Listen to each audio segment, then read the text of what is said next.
que nada quiero agradecer la invitación para compartir con ustedes estas notas y felicitarles por estar cumpliendo el 20 aniversario de este programa, que me parece un programa excelente para la región centroamericana y particularmente para Costa Rica.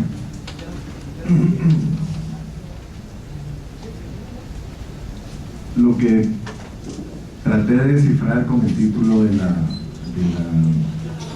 charla o de la presentación que voy a hacer, quiero hablar un poco de los desafíos del sector rural de Centroamérica, que ustedes deben ser todos expertos por sus estudios de maestría. Voy a hablar un poco de la cooperación, dar un vistazo general de lo que es la cooperación en Centroamérica. Luego una lámina en particular sobre las temáticas y la cooperación, que la cooperación en muchos casos estimula algunos temas específicos, el espacio que crean las políticas públicas, tanto a nivel regional como a nivel nacional, y algunos ejemplos innovadores de cómo las políticas públicas pueden, o los instrumentos que se utilizan pueden causar un efecto positivo. Y finalmente un tema particular para redondear la presentación, que tiene que ver con el monitoreo y evaluación de políticas y el resto de programas y proyectos, y cómo eso también puede servir para mejorar la calidad de las formulaciones de políticas, programas o proyectos, y la importancia que tiene para la efectividad de estos programas. Esto ustedes están familiarizados. Cuando se habla del sector rural en Centroamérica, normalmente hay una cantidad enorme de títulos que surgen: el problema del analfabetismo, que es un problema particular de los países del norte de Centroamérica, no tanto de Costa Rica. El tema de si hay o no hay políticas públicas, si estas son las adecuadas, si se debieron formular mejor, si se debieran consultar mejor. Todos estos temas están presentes en nuestra vida diaria, especialmente para los que estamos involucrados en el desarrollo rural.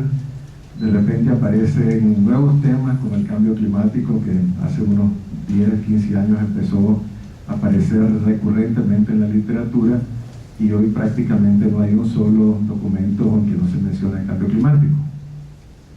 De igual manera, el tema de seguridad alimentaria es un tema que increíblemente, hace apenas 10 años había pasado a desuso. Hoy en día también no hay nadie que se precie de un buen experto en el tema de desarrollo rural que no hable de seguridad alimentaria. Estos temas suben y bajan, y las intensidades del tamaño de la letra y de los colores varía de acuerdo con las cosas que se ponen y no se ponen de moda. Veamos este cuadrito, que aquí no están todas las instituciones, creo que se me quedaron inclusive algunas, hay un cuadro anterior. Aquí no están todas las instituciones que cooperan en Centroamérica, pero lo que quiero ilustrar en este cuadrito es que estas eran las instituciones que estaban en el 2003, y ahora en el 2013 hay varias instituciones que han ido saliendo de Centroamérica. Este es una realidad, es un aviso. Hay países como Costa Rica que prácticamente no reciben ningún tipo de cooperación, y el agua se va acercando también a El Salvador, que ya hay presión grande para ir dejando el tema de la cooperación para países que están en menor grado de desarrollo.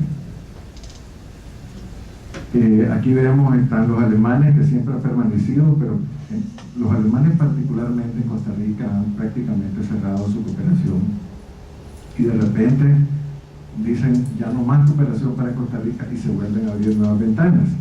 Ahora hay ventanas abiertas en el tema del cambio climático que son importantes y creo que le van a traer beneficio a Costa Rica. El caso de Austria simplemente desapareció de la región. El caso español, en la presentación, la última versión, que no es esta que está ahí, tenía un colorcito diferente, la estrella del 2013 de España, por las razones que todos sabemos a través de los medios de prensa. la cooperación española ha disminuido radicalmente en el mundo y especialmente en Centroamérica, donde tenía un rol preponderante. Finlandia desapareció, Reino Unido desapareció, los suizos están muy firmes, la cooperación europea también, AID está muy firme, Suecia desapareció, y después tengo una lista adicional de países que también han ido cerrando operaciones. Dinamarca, por ejemplo, completamente cerró operaciones, y había algunas instituciones, sobre todo en Costa Rica, que estaban recibiendo recursos de Dinamarca. ¿Qué es lo que ha pasado? En realidad, una razón fundamental de que ya viene gestándose desde hace unos 10 años es el cambio de percepción, sobre todo en los países europeos. Para los países europeos, lo central es África. Es África, algunos dicen que por efectos para mejorar las condiciones de vida de África, para prevenir la migración, eso es obvio, y lo que ha pasado es que mucha de la cooperación de los países que se han ido de América Latina y específicamente de Centroamérica se han movido a concentrar todas sus operaciones allí en África. ¿Qué tipo de agencias o instituciones son las que están contribuyendo en Centroamérica? Ahí están lo típico: el Banco Mundial, el Banco Interamericano, el BESI, que es el Banco Centroamericano de Integración Económica, y un banco pequeño que no es tan conocido, pero que sí es muy activo en Centroamérica, que es el Fondo Internacional de Desarrollo Agrícola. Cada una de estas instituciones tiene diferentes modalidades de trabajo. Por un lado, tienen modalidades comunes y algunas diferencias. Por ejemplo, la modalidad común que tienen es que todas trabajan con gobierno. Entonces, en muchos casos, instituciones privadas, cooperativas, empresas privadas buscan la forma de tener acceso a estos fondos, que normalmente son cifras muy grandes, y sin embargo el único interlocutor de estos bancos es el sector público, es decir, a través de los ministerios de finanzas, y luego se operativizan a través de los ministerios de agricultura. Ahora, cada uno de estas instituciones tiene una ventanilla abierta para el sector privado. Eso también es importante conocerlo. El sector privado normalmente son los principales agentes privados que tienen acceso a estos recursos, son instituciones privadas muy grandes que pueden poner fondos de contrapartida a esos fondos del Banco Mundial, y normalmente todos operan con la modalidad de préstamo, es decir, los países tienen que endeudarse para tener acceso a estos recursos. El endeudamiento tiene también dos características. Una es préstamos con intereses de la cooperación internacional, que pueden dar alrededor de 4 o 5% anual, y otros son con recursos concesionales, pero a esos recursos concesionales solo tiene oportunidad, o solo tiene acceso Nicaragua y Honduras, que normalmente las tasas andan por debajo del 2%, y con 10 años o más de un periodo de gracia. Tienen en las ventanillas privadas, algunos de estos bancos tienen fondos concursables que son interesantes para proyectos. Nosotros no trabajamos con el sector privado grande, trabajamos más bien con pequeños productores y especialmente con cooperativas. Entonces, algunas cooperativas, algunos pequeños productores, ahí vamos a ver más adelante, ya han tenido acceso a estos fondos concursables, que nos parece una modalidad innovadora para poder tener acceso a recursos. En el caso del sector público, la gran limitación es el grado de endeudamiento de los países. Casi todos los países están al tope con su endeudamiento, por un lado. O por otro lado, tienen una lista de prioridades, como me ha señalado en varios países, donde la agricultura está en la prioridad, digamos, para no ponerlo tan difícil, en la prioridad 10. Entonces, antes está la pequeña y mediana empresa, la energía renovable, etcétera, etcétera, etcétera, y ahí aparece agricultura como 10. Entonces, cuando se presenta la oportunidad de tener un proyecto de inversión pública financiado por estos bancos, los ministerios de Hacienda dicen: miren, estamos al tope de endeudamiento, Ya no podemos más y no podemos aceptar nuevos préstamos.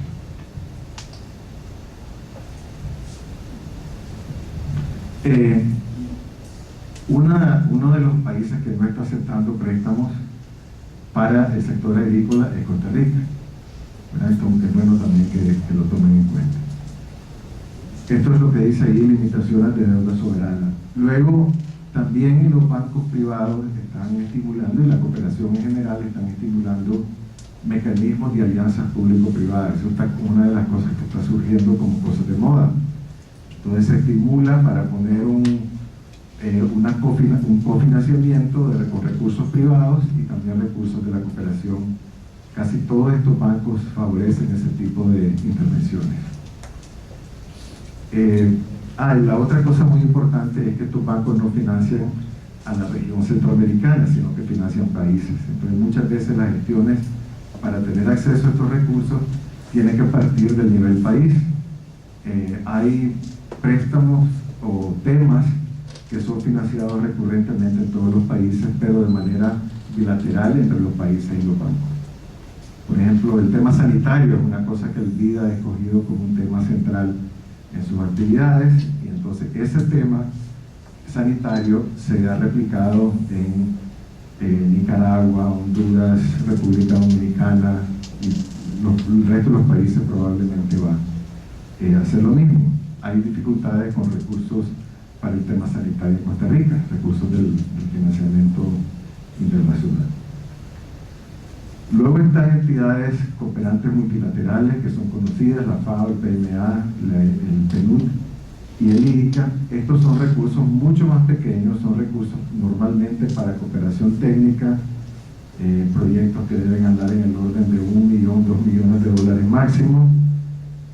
Estos sí son la mayoría no reembolsables, y por su característica no reembolsable es más fácil que hacer conexiones directas con la región como un todo. Normalmente estos recursos van a través del SICA, del Sistema de Integración Centroamericano.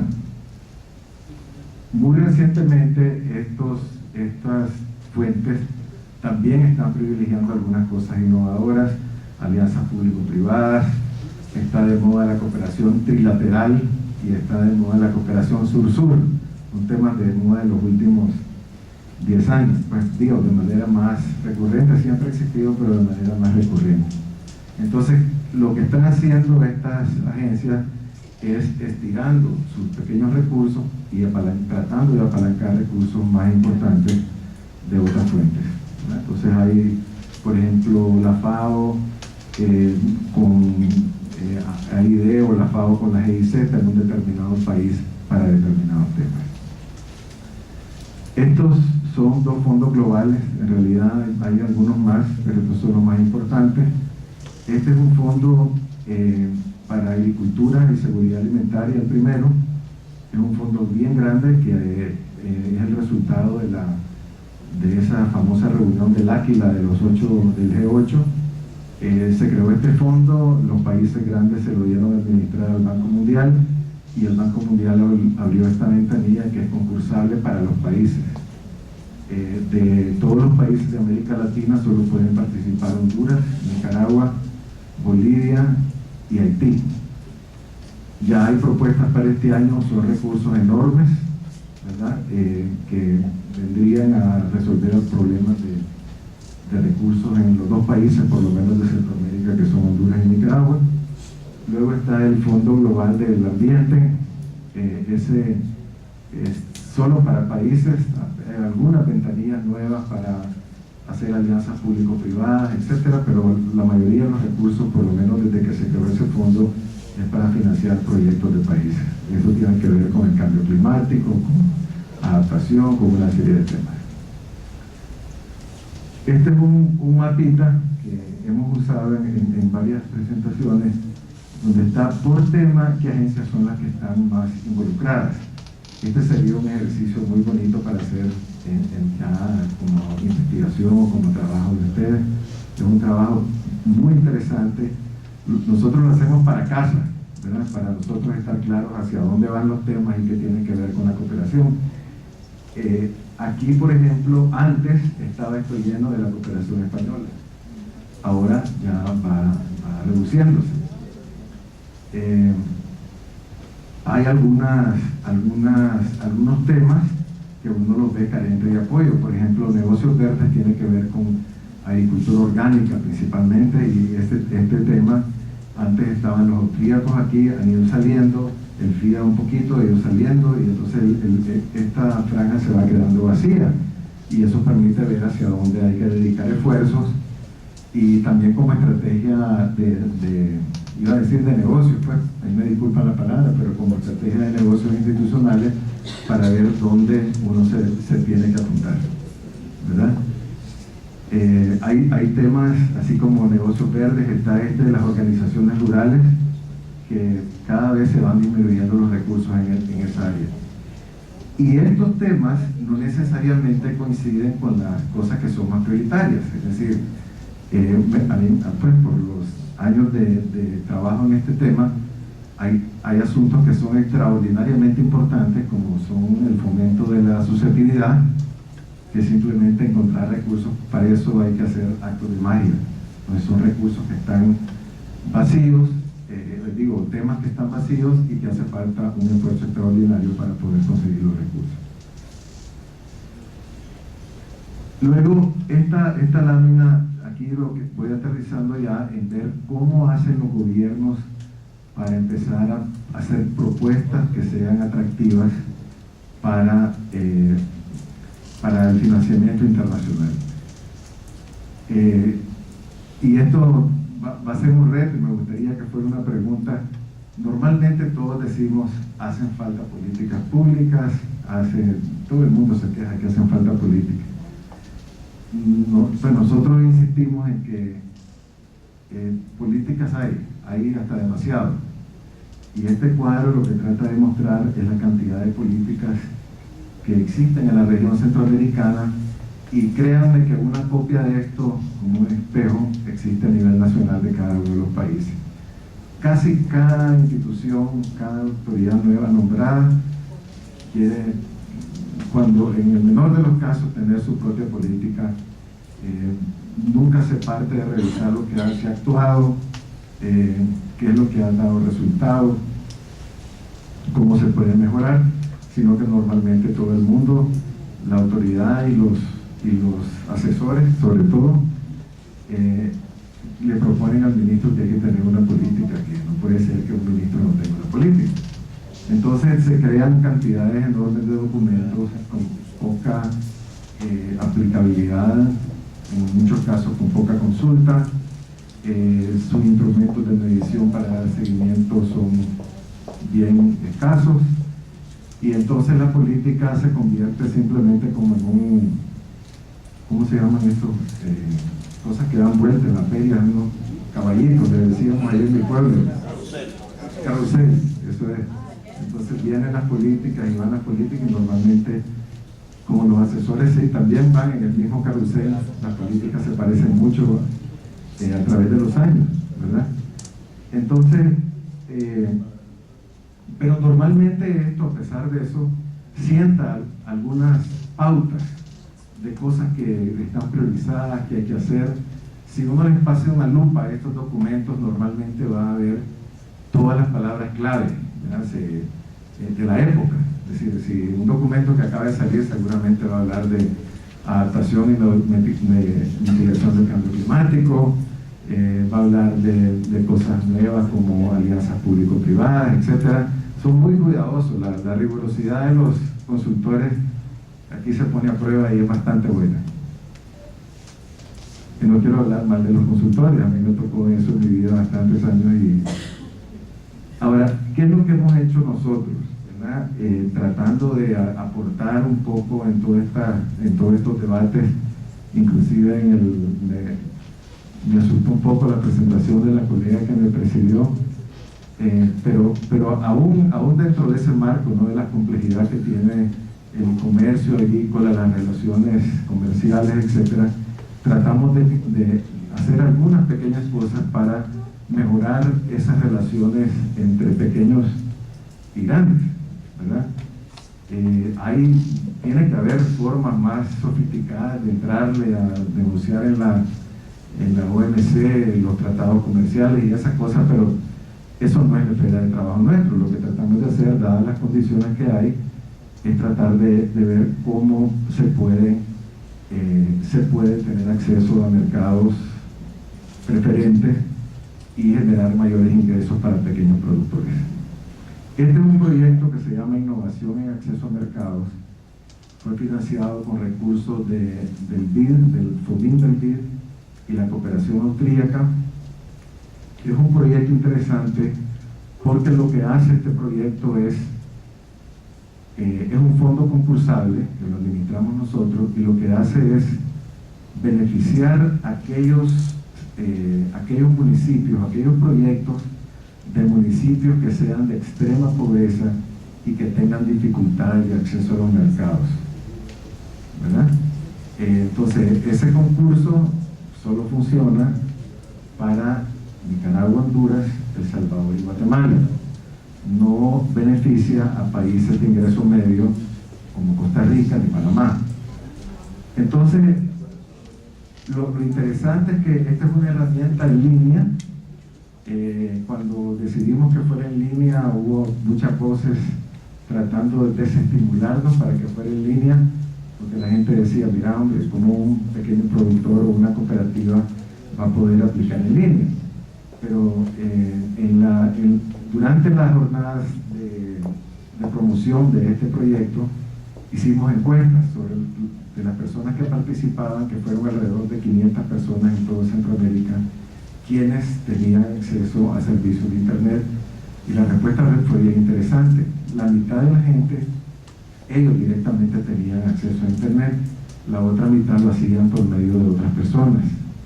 De esas otras personas principalmente eran los hijos, ¿verdad? Y habían otros asesorados por ONGs, por iglesias de toda denominación, etc. La cosa es que al final lo decidimos y lo lanzamos que fuera un concurso en línea.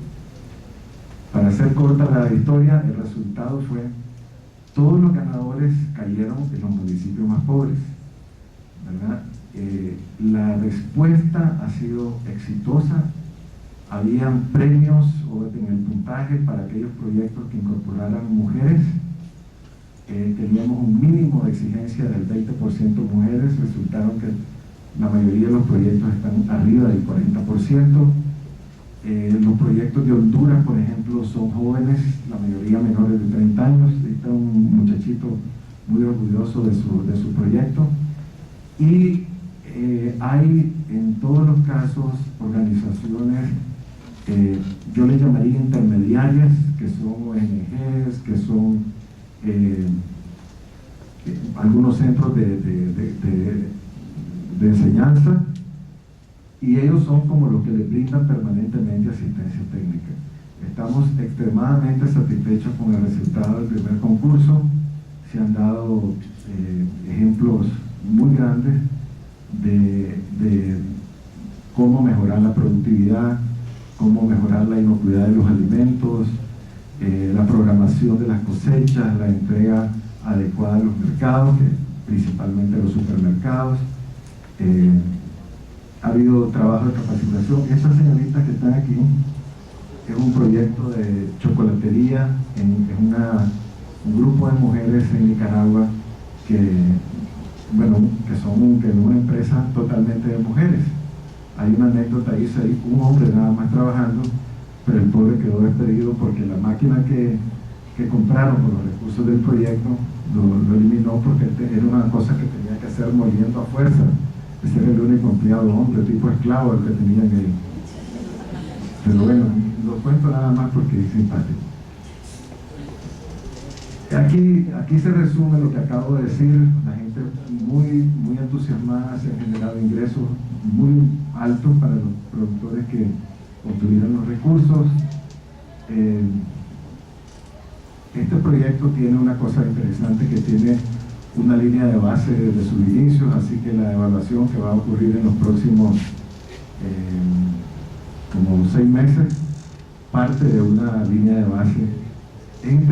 Cosas interesantes que uno ve en el campo cuando lo visita es que ha habido un programa de inversiones de los beneficios de la primera vuelta de estos fondos concursales. O sea, la gente no, la percepción que tenemos de que los pobladores rurales van y cuando ganan sumas extraordinarias se las pasan por la garganta. Este no es el caso, en realidad ha habido una gran reinversión, gente ampliando sus áreas, incorporando a su familia, resultados muy bonitos, y en algún momento eso va a estar publicado para acceso a los que lo deseen. Luego aquí hay otra innovación, que aquí me acompaña Ana Lucía Moreno, que era la directora de este proyecto. Esta es una cosa interesante también, porque ahí se lograron juntar intereses de la empresa privada grande, algunos nombres que van a ver ahí, pues digamos, tal vez nos dan repelo, qué sé yo, pero lo interesante es que se pudo organizar por medio de recursos de la GIZ, se pudo organizar los intereses de estas empresas en función del desarrollo de un territorio que está entre Costa Rica y Panamá. Está cerca de Sexaola y del lado de Panamá, Changuinola. El río Sexaola divide el área del proyecto y tiene un enfoque muy amplio de desarrollo, que no solo es de la cadena del banano, sino que también tiene que ver con las condiciones ambientales de la zona y con las condiciones sociales de la zona. Nuestra labor fue ayudar a la facilitación de ejecución de este proyecto. Ha habido un gran trabajo de movilización de recursos adicionales a los de esta alianza público-privada, y aquí voy a aprovechar para un ejemplo. En varias décadas de andar en el campo, normalmente donde uno toque, agarrar un mapa de Centroamérica y apuntar con el dedo, allí hay una cantidad de recursos impresionantes en función de proyectos, de bancos, de ONGs, de quien sea. Y esto aún con las condiciones actuales, que hay menos ayuda que antes. Entonces, aquí no es una excepción. Cuando comenzó a trabajar este proyecto, ahí habían recursos significativos del BIL, del GEF, del CATIE, es decir, ahí habían muchos actores trabajando, y un aporte interesante de este proyecto fue lograr que se pudiera hacer una concertación de todos los actores y dedicar los recursos de acuerdo con las necesidades de los pobladores de la zona. Luego, esta es otra experiencia interesante en que se desarrolló por medio de este mismo proyecto una plataforma que está muy cercana con el sector privado, y la idea es entusiasmar al sector privado para que en conjunto con recursos de la cooperación o de los países se puedan emprender alianzas público-privadas interesantes. Nosotros vemos este ejemplo de Sixaola Changuinola como una experiencia de alianza público-privada en beneficio más allá de la cadena de valor, sino que va a resolver problemas sociales y ambientales de la zona.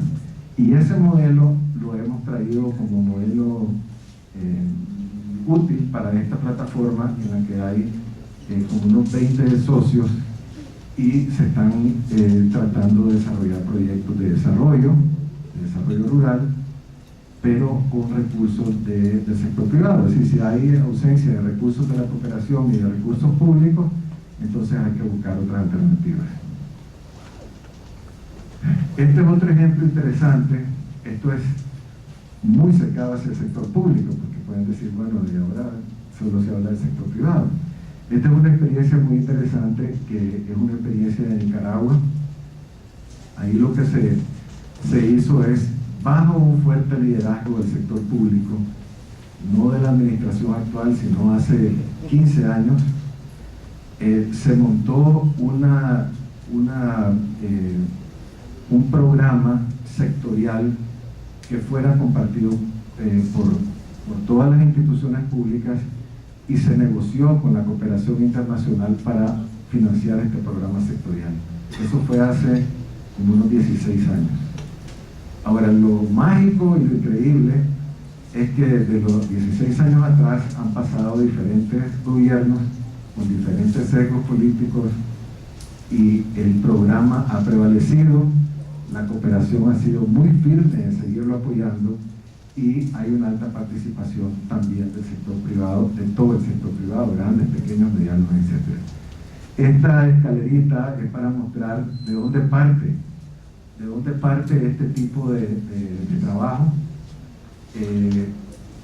Parte de tener una visión propia, de tener una visión común del desarrollo.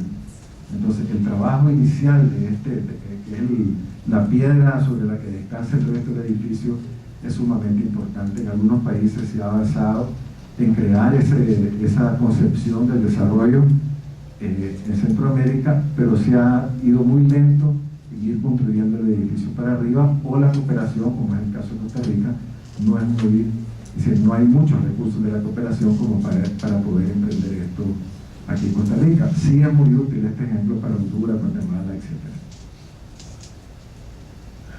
etc. Ya voy a terminar.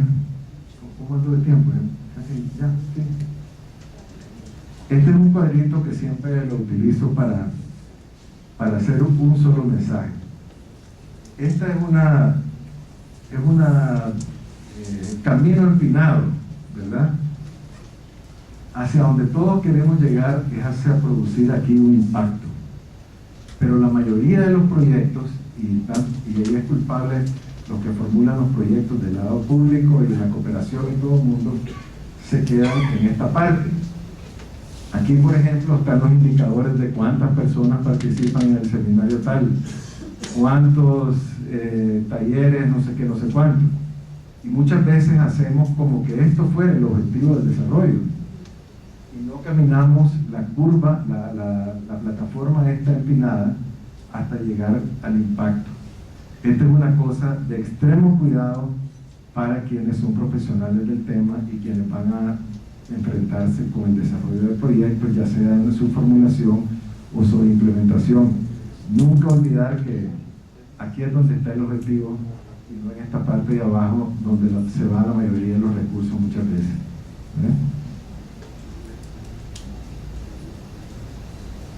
Y bueno, esa es como una visión bonita de lo que quisiéramos ver en el desarrollo rural, verde, producción de calidad.